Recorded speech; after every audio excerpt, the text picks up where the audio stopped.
We will look at the parts of a circuit. What is a circuit? A circuit is a closed path along which electrons can flow, and that would be the current. We call that the current. So they flow from and return to an energy source. An open circuit is a circuit that contains a gap or a break, just like we see in this diagram here. So we have a gap in this circuit, there's a hole, it's opened up, so electrons can no longer flow, the current will not flow. A closed circuit is a circuit that does not have a break in it. So this is my switch and the switch is closed. That means the electrons can flow and the light bulb is lit up. Whereas in the open circuit, the light bulb is not lit up.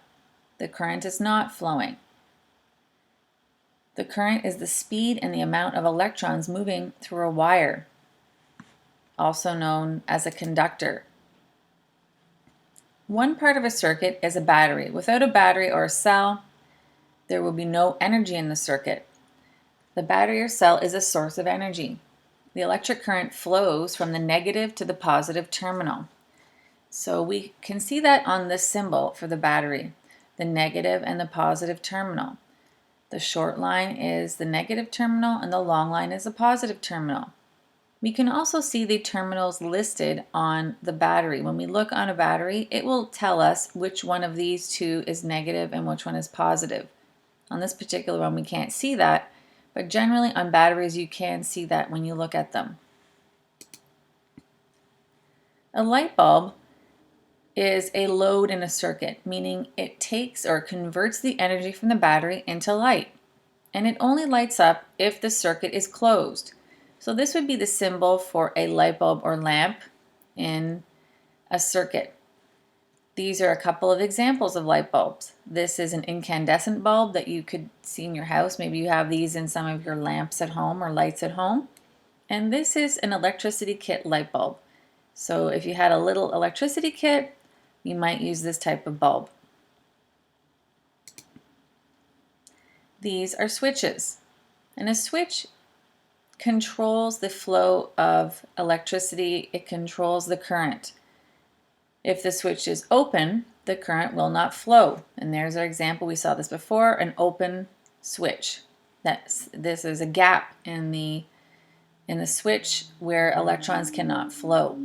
When the switch is closed, however, then electricity, electrons, and current can flow. And here are a couple of examples of switches. You probably have these in your home, your light switches. And this is an electricity kit knife switch, which looks a lot like the symbol, don't you think? A resistor controls the amount of current in a circuit, slows it down so that different parts of a circuit don't get destroyed. Perhaps if you've looked inside a circuit board from an electric device, you might have seen some resistors. All these little tiny, looks like buttons, are resistors that are there for different functions. This is just another example of a resistor, and this is a symbol. Looks kind of like a lightning bolt, doesn't it? A wire allows electrons to flow through it. It has to be made of a conductor, and that would be a metal generally. So wires connect all the different components of circuits, switches and lights or other loads to the cells or battery. And when we use a symbol of a wire, it is simply a line.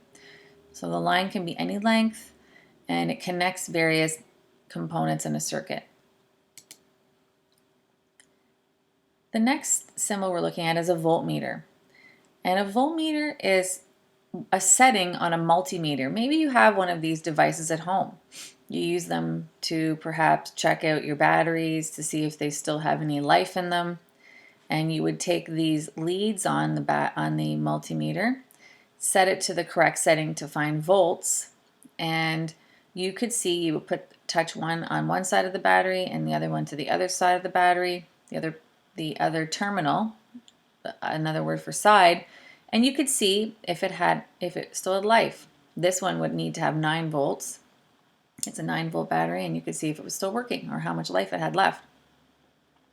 So it measures the potential difference, the volts, the energy that a certain amount of electron has. And we can compare the potential difference to water pressure, that energy that comes from water. And again, this energy is measured in volts. So the symbol for voltmeter is a circle with a V in it, and the lines on either side are to connect it to other components in the circuit. Another function of a multimeter is to find the current.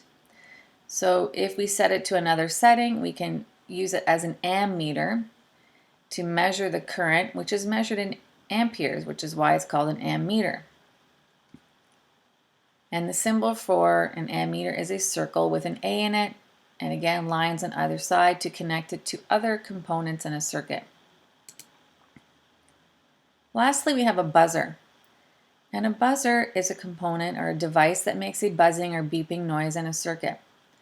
And this is an example of a buzzer. You could put this in a circuit. You'd have to connect wires to the little metal posts underneath it.